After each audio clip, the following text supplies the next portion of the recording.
साल 2020 में कोविड के कोहराम के बाद 2024 के अंत और 2025 की शुरुआत में फिर से एक तेज और बड़ी लंबी गिरावट का माहौल बाजार में दिखा है।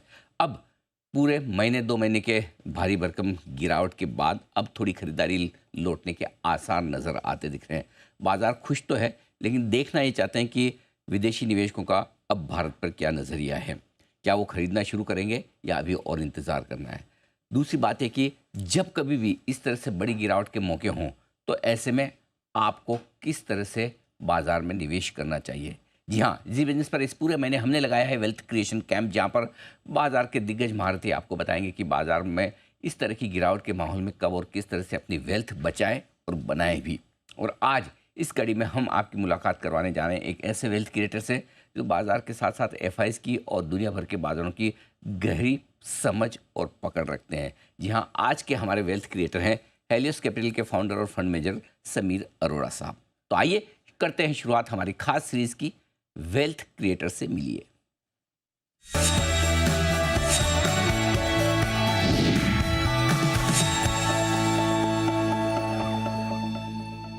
वैसे तो समीर सर का चेहरा और उनके चेहरे पर हमेशा रहने वाली मुस्कुराहट उनका परिचय है, अपने आप में उनकी ज़रूरत नहीं, लेकिन फिर भी आज चूंकि मैं इस खास सीरीज़ में हूं तो मैं एक बार फिर से छोटा सा इंट्रोडक्शन सर का ज़रूर देना चाहता हूं। आपने आईआईटी न्यू दिल्ली से इंजीनियरिंग की डिग्री हासिल की है। IIM कलकत्ता से आपने मैनेजमेंट में पोस्ट ग्रेजुएशन डिप्लोमा किया है और साथ ही मास्टर्स की डिग्री हासिल की है फाइनेंस में वॉटन स्कूल से। इसके अलावा 30 साल से ज़्यादा लंबा गहरा अनुभव है आपका फंड मैनेजमेंट का। देशी और विदेशी कई बड़े फंड्स में आप बड़े पद पर काम करके फंड मैनेजमेंट का अनुभव ले चुके हैं। समीर सर, बहुत बहुत स्वागत है आपका, धन्यवाद हमें समय देने के लिए और ख़ास तौर से इस खास सीरीज़ में हमारे साथ जुड़ने के लिए, जो कि हमने शुरुआत इसलिए की है 2020 में कोविड के वक्त जो माहौल था, यही मार्च का महीना, लगभग यही समय बड़ा मतलब कहना चाहिए कि वो मायूसी वाला माहौल। काफ़ी लोग उस समय बाज़ार छोड़कर निकल गए, काफ़ी लोग पैसा होने के बावजूद हिम्मत नहीं जुटा पाए। 5 साल बाद वैसा तो नहीं, लेकिन थोड़ा बहुत माहौल फिर से बना है कि लोग नर्वस हैं, दुखी हैं, परेशान हैं और समझ नहीं पा रहे कि बाज़ार में बने रहना चाहिए, निकल जाना चाहिए। तो आपसे हम आज कुछ उन अनुभवों के बारे में जानेंगे, समझेंगे और समझेंगे कि किस तरह से आगे वेल्थ बनाई जाए। तो सबसे पहले तो ये बताएं सर, 2020 और 2025 दोनों में समानता क्या है और अंतर क्या है एक निवेशक के लिहाज से? नहीं जी नहीं, कोई समानता नहीं है। ये तो बड़ी छोटी चीज़ है कंपेयर टू 2020, जिसमें लोग मर रहे थे, आप घर से बाहर नहीं जा सकते। हम घर वालों को बोल रहे हैं कि कमरा नहीं खोलना, दरवाज़ा नहीं खोलना, मास्क पहने हुए हैं।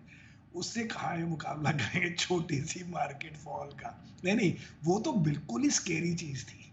उसमें मैं 1.5 साल तक इंडिया नहीं गया हम्म। और जब मैं गया उस वक़्त फ्लाइट्स रिड्यूस हो गई थी 1 पर वीक। ओ। जैसे दिन में जाती हैं, सिंगापुर एयरलाइन की अकेली 3 फ्लाइट्स होती हैं, फिर एयर इंडिया की होती हैं, फिर 1-2 और होती हैं। तो वो तो बहुत ही फ़र्क था, उससे ना कंपेयर करें मार्केट जस्ट बिकॉज़ गिरी हुई थी और अभी गिरी हुई है। वो तो भगवान करे कभी ना आए, ये तो हमेशा आता रहेगा। ठीक बात हर है। 3, 4, 5 साल में आएगा, इससे कोई कंपैरिज़न नहीं है। सर सर, क्या आपने अपने लाइफ में ऐसा पहले भी देखा कि हमेशा ना बाजार में बड़ी गिरावट के कुछ ना कुछ एक्सटर्नल रीजंस बन जाते हैं, है ना? कभी लेमन ब्रदर्स आ गया, कभी आईटी बबल आ गया, कभी कुछ और आ गया। लेकिन फर्स्ट टाइम ऐसा दिख रहा है कि बड़ी गिरावट सिर्फ इस वजह थोक से हुई में कि वैल्यूएशन महंगे। Correct, correct. सो इसलिए मैंने ट्वीट भी किया था कि इस बारी की जो फॉल हुई है, क्या होता है नॉर्मली फॉल होती है जब एक साथ में इकोनॉमिक मतलब बिग प्रॉब्लम हो। अब स्लो डाउन हो गया 2 क्वार्टर का, is not a big problem. और सेकंड क्या होता है कि जब वो मार्केट गिरती है तो उससे भी कई प्रॉब्लम्स और जनरेट हो जाती हैं। जैसे कोई कहे कि जी रिटेल की बड़ी लेवरेज थी, या बोले कि कंपनियां बैंकरप्ट हो रही हैं, या एनपीएस हो गए, वो सब साइमल्टेनियसली हो रहा है और स्टॉक मार्केट के फॉल से वो और उसका जो मूड है खराब हो रहा है पब्लिक का और वट इस बारी what you said is correct लगता है, खाली वैल्यूएशन से हुआ। लेकिन जो भी रीजन से हुआ, अब अच्छी बात यह है कि सबसे पहले हुआ वर्ल्ड में। और अब जैसे अगर यूएस मार्केट स्लो डाउन में जा रही है तो हमें लगता है कि चलो हमारा एक पहले से ही करेक्शन हो चुकी है। But otherwise you are absolute right, इसका कोई वैसे कहने को आप फंडामेंटल से कनेक्ट कर सकते हैं और है भी कि भाई स्लो डाउन हो गया, 2 क्वार्टर के रिजल्ट ठीक नहीं आए, इंटरेस्ट रेट्स हायर थे, हमारी करेंसी थोड़ी डिप्रिसिएट कर रही थी, लिक्विडिटी टाइट थी, लेकिन फिर भी वो ऐसा नहीं लगा कि बहुत बड़ा क्राइसिस हो गया। और क्योंकि क्राइसिस नहीं हुआ इसलिए मार्केट गिरी और बहुत ज़्यादा नहीं गिरेगी इज़ द होप। ठीक बात। अच्छा सर, अब ये बताएं कि जब इस तरह का बड़े बुल रन वाला कई सालों का बुल रन हो हिंदुस्तान में, इसमें इस तरह के जो करेक्शन आते हैं, थोड़े बड़े थोड़े लंबे, क्योंकि हमने 5 साल में 4-6 महीने जी, वाला करेक्शन नहीं देखा, 10-15% वाला करेक्शन निफ्टी में नहीं देखा, तो ये उस लिहाज से थोड़ा सा बड़ा है। ऐसे में करेक्ट। इन्वेस्टर्स क्या करें? एक, जो ऑलरेडी पैसा लगाकर बैठे हैं वो, और दूसरा जिन्हें नया लगाना है। सो पहली बात ये है कि अगर आप बड़ी बिग पिक्चर में देखेंगे तो ऐसे करेक्शन बहुत हुए हैं। और अगर उसको थोड़ा रीज़न दें, वो तो कहेंगे जी 2000 में आईटी बुल रन हो गया, उसमें ओवर वैल्यूएशन हो गई, लेकिन फिर कोई बोलेंगे कि आईटी के बगैर वाले स्टॉक्स इतने महंगे नहीं थे। फिर आप 2007-8 में आएंगे तो कहेंगे कि इंफ्रास्ट्रक्चर बुल रन हुआ, ये सब हुआ, लेकिन उसमें काफ़ी स्टॉक्स गिरे थे। इस बार आप कह सकते हैं लार्ज कैप में बुल रन नहीं हुआ था, स्मॉल कैप में ज़्यादा हुआ था या मिड कैप में भी हुआ था, तो उनकी करेक्शन हो गई। तो ये चलता रहेगा बिग पिक्चर में। लेकिन जिनके पैसे लगे हुए हैं उनका क्या है कि ये नुकसान अगर किसी को होता है तो वो उसको होता है जिसको आजकल इस, नॉट लिटरली आजकल, मतलब इस साल अगले साल पैसे निकाल के कुछ और करना था, मकान खरीदना था, अब्रॉड जाना था, बच्चे को भेजना था, तो उसके 10-15%, 5%, 8% पैसे कम निकलेंगे उस टाइम पे, सपोज अगर ये चलता रहा। लेकिन जो आदमी जिसने शुरू, अगर हम कहेंगे 2020 के बाद ही यंग लोग आए हैं मार्केट में, तो उनके अगर 4-5 साल में या पहले पीरियड में ही बड़ी बुलिश मार्केट हो और आपने मंथली पैसे डालने हैं, तो उनको कोई फ़ायदा नहीं होगा कि आपके पहले 6 महीने की इंस्टॉलमेंट के बाद सडनली मार्केट 20% बढ़ गई है, क्योंकि अब फिर आप उस हायर लेवल पे पैसे डालेंगे या यूनिट्स बाय करेंगे। सो इन सम सेंस नए लोगों के लिए तो बिल्कुल 1 रुपए की टेंशन की बात नहीं है कि आपको शुरू-शुरू की लाइफ में जब से आपने इन्वेस्टिंग शुरू की है या मंथली इन्वेस्टिंग शुरू की है, कि वो शुरू में रेट कम हो। हम्म। और इन टर्म्स ऑफ न्यू पैसे लगाना, मुझे लगता है कि 5-7% अगर कोई आदमी कैश रखना चाहे तो रख भी सकता है, बिकॉज़ साइकोलॉजिकली उसको सैटिस्फैक्शन मिलती है। बट कोई ट्रैक रिकॉर्ड नहीं है इस चीज़ का कि बहुत आप अगर कैश में बैठ के बैठे रहेंगे तो जब मार्केट बॉटम होगी उस दिन भी आप लेंगे। आप उस वक़्त कहेंगे 10% और वेट करता हूँ, और वो जब 10% बढ़ जाएगी तो फिर वही चीज़ हो गई कि आप इन बिटवीन इतना सोचते ही नहीं। ठीक बात है। Because market timing is so difficult कि आप अगर कह भी पाएँ, सपोज़ कह भी पाएँ कि ये मार्केट महँगी है या ज़्यादा या गिर सकती है 5, 8, 10%, लेकिन जब 10% गिरती है तो आप कहते हो 10 और गिर जाए फिर लूँगा। घूम फिर के आपको पता है कि वर्ल्ड में किसी ने इस चीज़ से पैसे नहीं बनाए। अब इसका एग्ज़ाम्पल क्या देते हैं हमारे ट्विटर पे लोग कि मिस्टर बफेट को देखिए जी, मिस्टर बफेट कैश में बैठे हैं। हम्म। लेकिन ये सोचने को तैयार नहीं है कि उन्होंने कैश ये जनरेट कैसे किया है। उन्होंने कैश जनरेट किया एप्पल के शेयर बेचकर। जी। जब से उन्होंने एप्पल के शेयर बेचे हैं, जो कि लास्ट समर में, तब हम्म। से एप्पल का शेयर 15% ऊपर है। हम्म। तो उनको भी, अब आप कह सकते हो मार्केट गिरी है, उनके पास कैश है, लेकिन अगर वो एप्पल के शेयर नहीं बेच के, आप एप्पल की परफॉर्मेंस देख लो नेट पे जाके, लास्ट 1 ईयर रिटर्न ठीक बात उन्होंने है। लास्ट मई जून से बेचे हैं मोटा-मोटी, समझ हम्म। में? नहीं, समझ ठीक में? बात है, बिल्कुल सही है। तो ये इतनी टाइमिंग नहीं हो सकती, हम्म। इसलिए लोग कहते हैं कि अपना चलते रहिए। अगर किसी को ब्लेटेंट पता हो टाइमिंग का, फिर ऑब्वियसली वो भी एक स्ट्रैटेजी बन सकती है और कोई ना कोई करता भी होगा। हम्म। तो सर, लेकिन जनरली ये आसान काम नहीं है।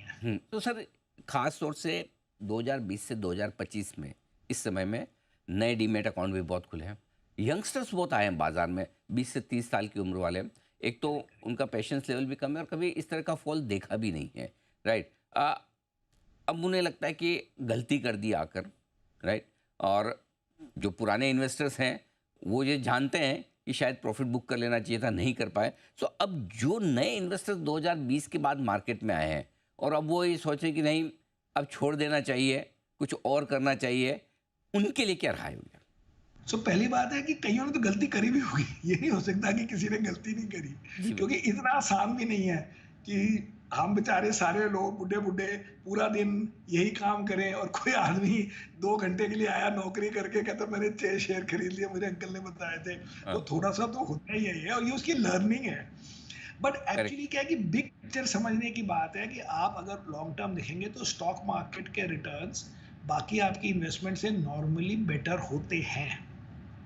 आपको क्या बोलेगा 5 साल में तो गोल्ड बेटर है, ट्रू, लेकिन अगर आप और लॉन्गर टर्म देखेंगे तो स्टॉक मार्केट के जनरल रिटर्न्स बेटर होते हैं। स्टिल आपका मेन मेरे हिसाब से होता है कि आप पूरा दिन स्टॉक मार्केट नहीं कर रहे हैं, आप अपनी नौकरी कर रहे हैं और जो पैसे बचा रहे हैं, सेविंग्स कर रहे हैं, उसका क्या किया जाए? उसमें आपके पास चॉइस होता है कि यदि आप रियल एस्टेट ले लें, जो कि बड़ी मुश्किल होती है लेनी, बिकॉज़ उसमें अमाउंट भी ज़्यादा चाहिए और इल्लिक्विड होता है और मुश्किल होता है लेना इन टर्म्स ऑफ कॉस्ट, या फिर आप कहेंगे हमने बैंक में डाल दिए, या आप कहेंगे हमने एफडी कर दी, या आप कहेंगे हमने इक्विटी ले ली।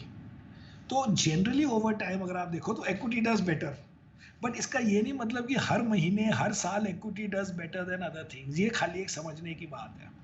और इक्विटी में मिनिमम टिकट साइज भी बड़ा कम होता है, जो उसमें नहीं होता, गोल्ड में नहीं होता या रियल एस्टेट में नहीं होता। इसमें आप 500 रुपये से भी डाल सकते हैं किसी फंड में।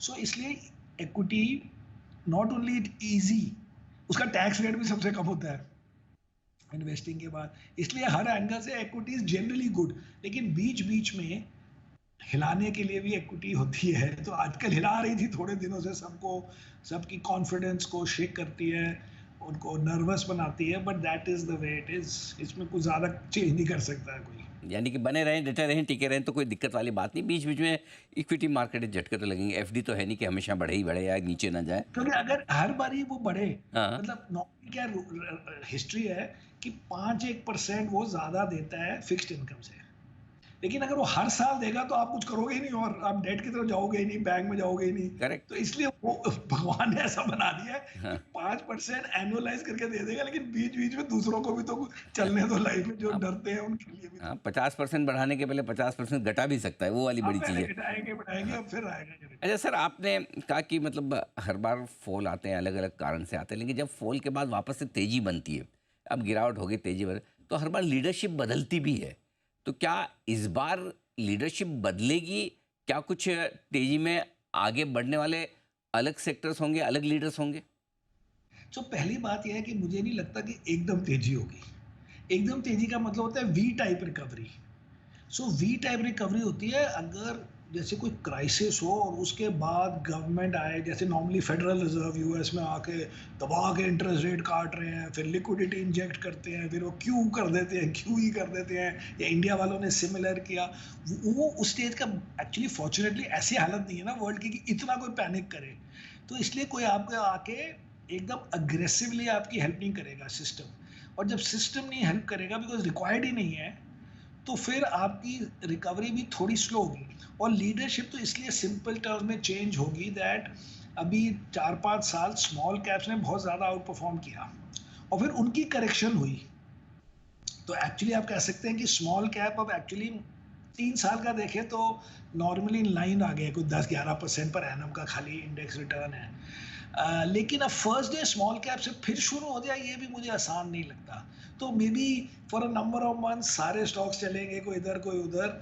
एफ अगर वापस आ गया तो वो मे बी पहले लार्ज कैप चले और फिर हल्के हल्के again high beta small cap mid cap फिर चलेंगे। तो थोड़ी बहुत लीडरशिप तो वैसे भी चेंज होगी। प्लस सेकेंड थिंग इज कि राइट नाउ जैसे हमारा एक ग्लोबल फंड भी है जिसमें हम जनवरी एंड तक 99% इन्वेस्टेड थे मोटा माटी, और फेबररी एंड में थे करीब 45% इन्वेस्टेड, और अब है 38%, क्योंकि अब हमने यूएस के नियरली सारे स्टॉक्स बेच दिए हैं। अब उससे क्या करें वो नहीं समझ आ रही, क्योंकि यूएस इतना बड़ा पार्ट होता है ग्लोबल फंड्स का, 60-70%। बट अगर यूएस नहीं चला तो यहाँ की लीडरशिप चेंज हो जाएगी उन चीज़ों की जो यूएस से कनेक्टेड है, जो कि नज़र ही आ रहा है। आईटी, जैसे हमने अपने म्यूचुअल फंड में फरवरी में अगर लोगों ने हमारा वो देखा हो न्यूज़लेटर या पोर्टफोलियो अपडेट, आईटी को हमारा 15-16% होता था, वो अब जीरो हो गया। जीरो नहीं, एक स्टॉक रह गया, सो 3% रह गया। हम्म 12-13% आईटी जीरो मतलब उड़ा दिया। हम्म तो उसकी लीडरशिप गई, अगर वो पहले थोड़े दिन करेक्ट। लीडरशिप में था फ्रॉम से जून जुलाई ऑफ 24। हम्म तो ये ऐसे तो चलता रहेगा। हम्म वो तो हमेशा ही होता है एक्चुअली, वो आपको लगता है कि नए बुल रन में हो रहा है, वो उस बुल रन में भी चल रही होती है, हम्म कभी इसका नंबर कभी उसका नंबर। अब जैसे हमारे पास ये फूड डिलीवरी था, वो क्या स्टाइल से चला फिर क्या स्टाइल से गिरा।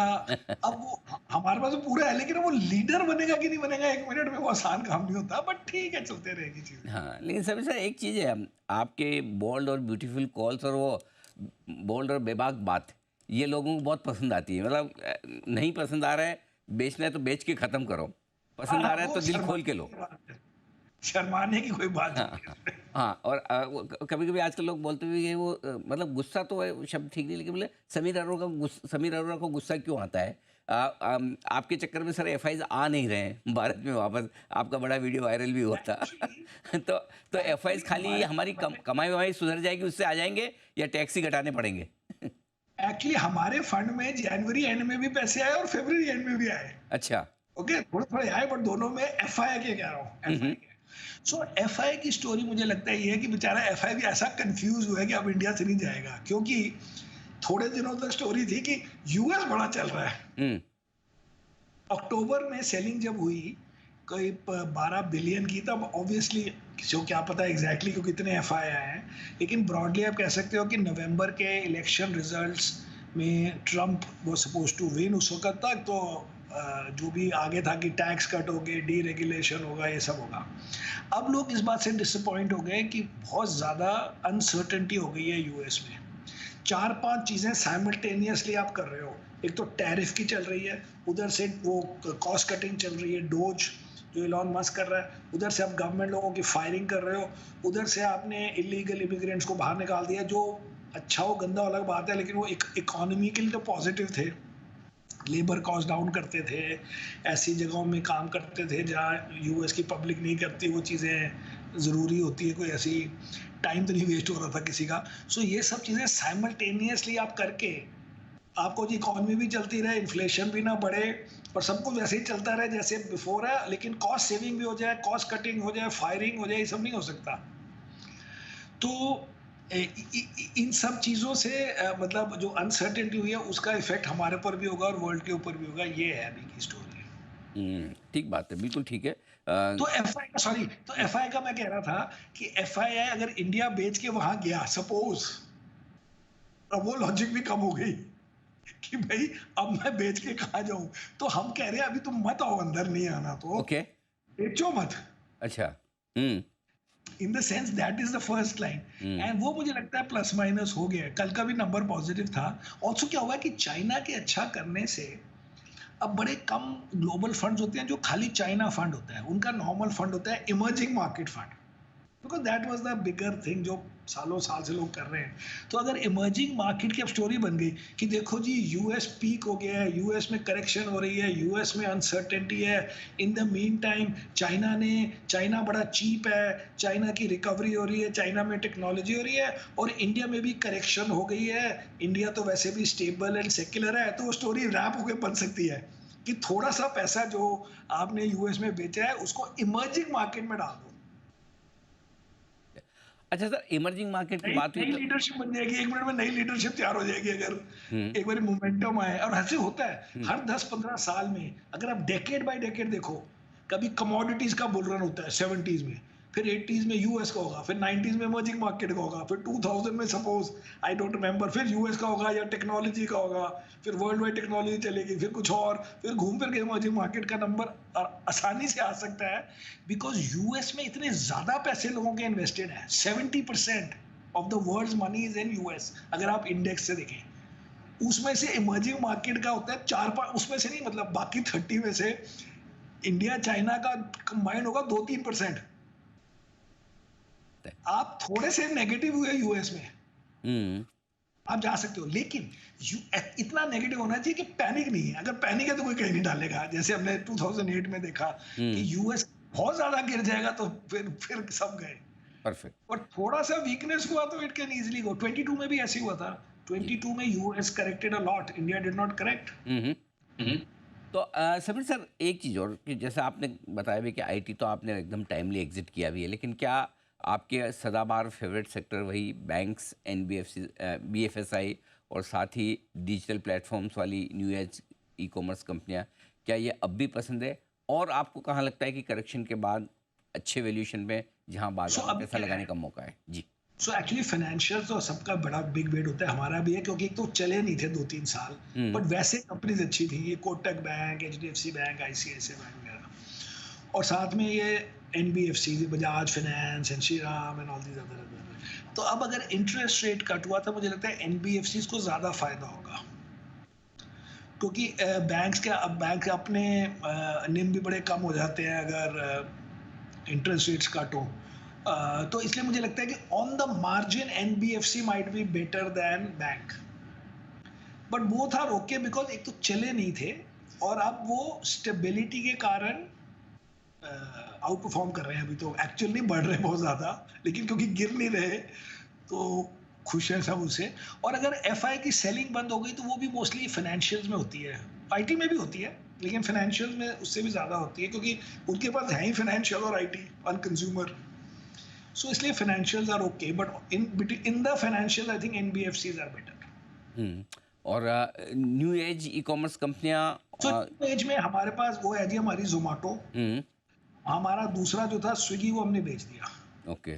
क्योंकि जब कंपटीशन ज़्यादा हो जाए तो फिर पहले क्या होता है कि हमने लिया था क्योंकि इंडस्ट्री चल रही है। पहला जैसे आईटी जब चलता था, आपने एक आईटी लिया फिर आप दूसरा आईटी भी ले लेते हो कि ठीक है पूरी थीम ही सॉलिड है। लेकिन अगर थोड़ा प्रेशर, थोड़ा कंपटीशन हो तो फिर better to focus on the leader.